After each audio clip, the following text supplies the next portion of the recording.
नमस्कार, मैं हूं राम प्रकाश राय। रविवार के इस खास बातचीत में आपका स्वागत। अब लोकसभा चुनाव की जो तैयारियां चल रही थी उसके बीच में राज्यों की जो विधानसभा चुनाव है जिसको सेमीफाइनल के तौर पर देखा जा रहा है फिलहाल, उसकी तैयारी भी पूरे जोर शोर से है।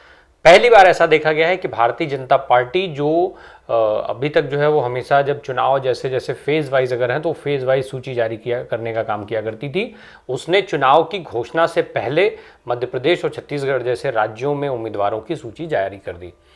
दरअसल माना यह जा रहा है कि इस बार जो ये लड़ाई है वो एक तरफ जहां एनडीए की जो प्रमुख जो चीज़ है, जो सबसे बड़ी उनकी ताकत है, प्रधानमंत्री नरेंद्र मोदी का चेहरा, उसके सापेक्ष उसके उलट जो उसके सामने खड़ी है वो है इंडिया, यानी जो विपक्षी दलों का गठबंधन है जिसमें 26 दल हैं, उन दलों के जो उनका हौसला है उसके बीच की सीधी सीधी लड़ाई है। ये जो लड़ाई है वो इंडिया बनाम जो एनडीए है उससे ज़्यादा कहीं ना कहीं ये सीधे संख्या बल, मोदी के चेहरे और जो इंडिया का हौसला है उसके बीच की लड़ाई देखी जा रही है। ये लड़ाई जो है उस पर जो जिन फैक्टर्स से ये लड़ाई लड़ी जा रही है वो फैक्टर्स बहुत महत्वपूर्ण है। और ये दोनों पक्षों में की अगर बात की जाए तो बहुत जो मुद्दे हैं चुनाव के वो अलग हो सकते हैं। चुनाव के मुद्दे आम आदमी से जुड़े हुए और ये सारी चीज़ें, फिर जाति समीकरण और दुनिया भर की जो तमाम जो चुनाव के लिए जिस तरीके से समीकरण को बैठाने की बात की जाती है वो सब अपनी जगह पर हम कुछ ऐसे फैक्टर्स की बात कर रहे हैं जो सीधे तौर पर एक दूसरे के सामने खड़े होंगे और जो पूरे चुनाव के हर एक मुद्दे को, हर एक समीकरण को प्रभावित करेंगे। जब इस पर नजर डाली जाए, अगर चुनाव में तुलनात्मक रूप से देखा जाए तो एक तरफ जहां एनडीए के पास जो एनडीए की जो ताकत है, जिसको एनडीए की ताकत के तौर पर बार बार प्रोजेक्ट किया जा रहा है, वो सबसे बड़ी ताकत के रूप में अभी भी प्रधानमंत्री नरेंद्र मोदी के चेहरे की बात की जा रही है। कहा यह जा रहा है कि वो प्रमुख चेहरे हैं और उनसे ज्यादा एक्सेप्टेबल चेहरा फिलहाल भारत की सियासत में नहीं है, ऐसा दावा किया जा रहा है एनडीए भारतीय जनता पार्टी के नेताओं के द्वारा। इसके साथ साथ अमित शाह का जिक्र बार बार आता है। किस तरीके से अमित शाह की जो नीतियां बनाने की कला है, जो उनकी क्षमता है, उसके बराबर कोई नहीं है। फिर उनका जो उनकी स्ट्रेंथ जिसको मानी जाती है, वो राम मंदिर को लेकर के काफी उत्साहित है। जिस तरीके से राज्यों के विधानसभा चुनावों के प्रचार में जब गृह मंत्री अमित शाह जाते हैं तो वो राम मंदिर के उद्घाटन की डेट बताते हैं।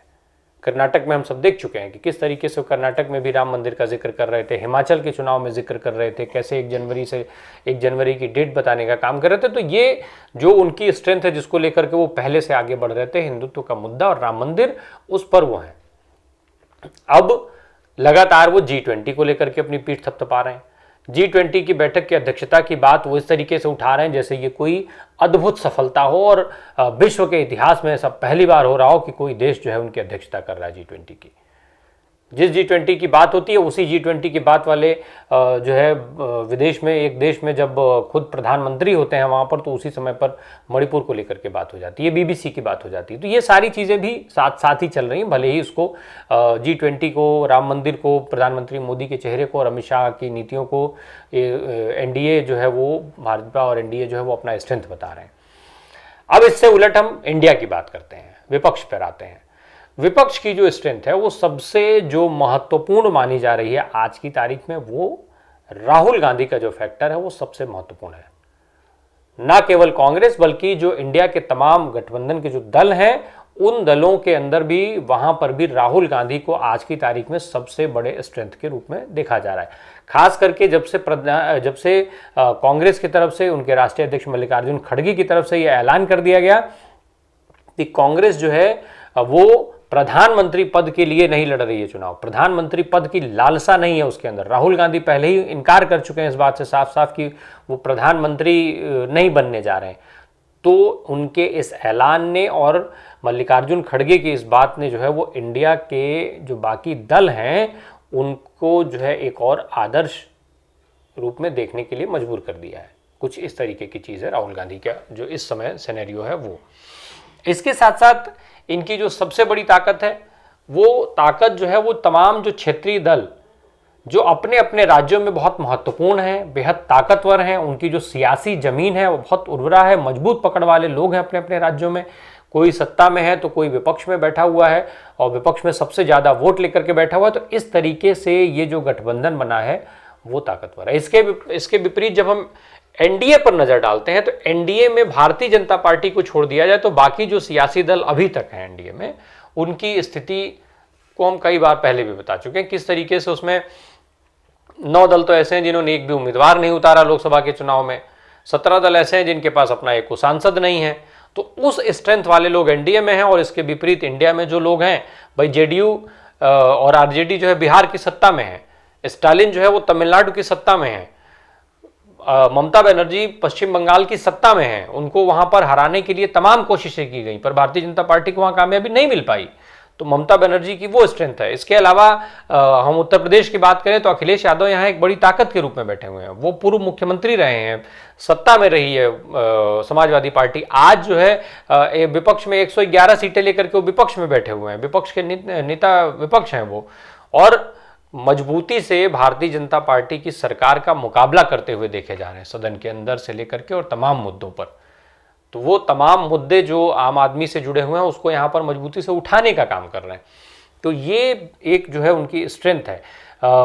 जो अरविंद केजरीवाल दिल्ली की सत्ता में है, पंजाब में उनकी पार्टी सत्ता में है, शरद पवार को लेकर के तमाम सारी चर्चाएं भले ही चल रही हों, तमाम बातें उनको लेकर के कही जा रही हूं कि शरद पवार अजीत पवार से मिल रहे हैं, उनको कैबिनेट मंत्री के पद का ऑफर मिला है, उनकी बेटी सुप्रिया सूले को कैबिनेट मंत्री का ऑफर मिला है।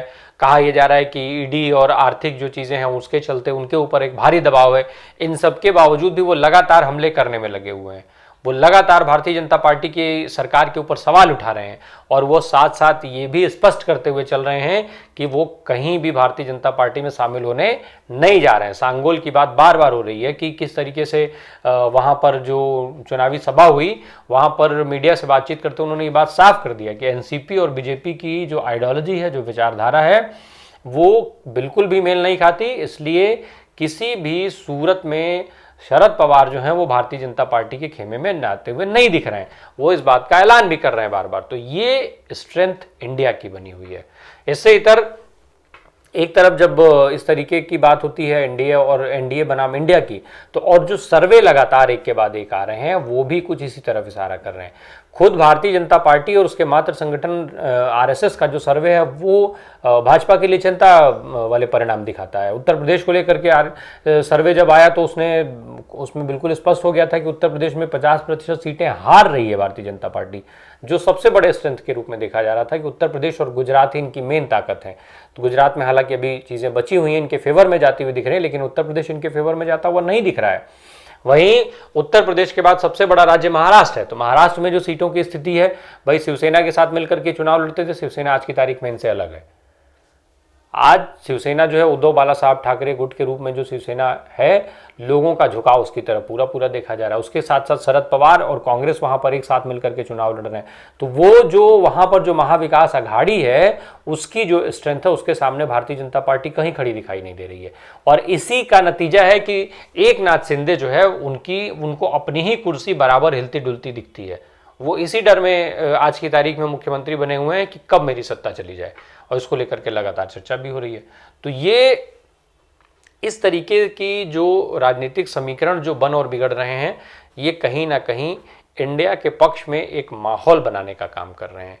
वो लगातार ये माहौल बना रहे हैं कि किस तरीके से भारतीय जनता पार्टी और एनडीए का जो गठबंधन है वो इंडिया के सामने फिलहाल कहीं खड़ा नहीं दिख रहा है। भले ही प्रधानमंत्री लाल किले की प्राचीर से ये ऐलान करें कि हम अगली बार फिर यहाँ पर झंडा फहराएंगे, भले ही प्रधानमंत्री जो है वो वहाँ पर खड़े होकर के भ्रष्टाचार की बात करें, भले ही प्रधानमंत्री वहाँ पर खड़े होकर के महिलाओं की बात करें, भले ही प्रधानमंत्री वहाँ पर खड़े होकर के इकोनॉमी की बात करें और जो है वो 1000 साल के सपने दिखाने की बात करें, पर उन सपनों की हकीकत अब लोगों को समझ में आने लगी है कि किस तरीके से सिलसिलेवार ये क्रम बढ़ाया गया।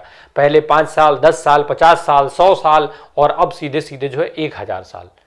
बड़ा सवाल ये कि 1000 साल तक का जो विकास है वो देखेगा कौन? 1000 साल तक का विकास का जो है वो गवाह बन कौन पाएगा? किसको पता है कि कौन सी पीढ़ी तब तक रहेगी, किसकी पीढ़ी कहाँ तक जाएगी? तो ये जो सपने हैं, अब वो सपने लोगों को कनेक्ट नहीं कर पा रहे हैं अपने साथ, ये लगभग हर सर्वे की रिपोर्ट बताने लग गई है।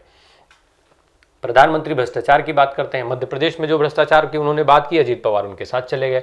अब उन्होंने लाल किले के प्राचीर से भ्रष्टाचार की बात की, उसके 2 दिन पहले सीएजी ने पूरी रिपोर्ट रखी है, किस तरीके से लाखों की संख्या में आयुष्मान कार्ड के जो लोग हैं उनका एक ही नंबर से उनका डेटा पूरा लिंक्ड है, और उसमें तमाम किस तरीके से बड़े अमाउंट की हेराफेरी की गई, किस तरीके का बड़ा खेल हुआ। एक तरफ लोग इलाज के अभाव में मरे जा रहे हैं, लोगों का तमाम असाध्य बीमारियों का इलाज कराने के लोगों का घर द्वार और खेत बिक जाता है, दूसरी तरफ आयुष्मान कार्ड की एक आपने योजना दी 5 लाख रुपए की, उसमें भी इतनी बड़ी धांधली हो जाती है। तो वो भ्रष्टाचार में गिनती नहीं है कहीं भी।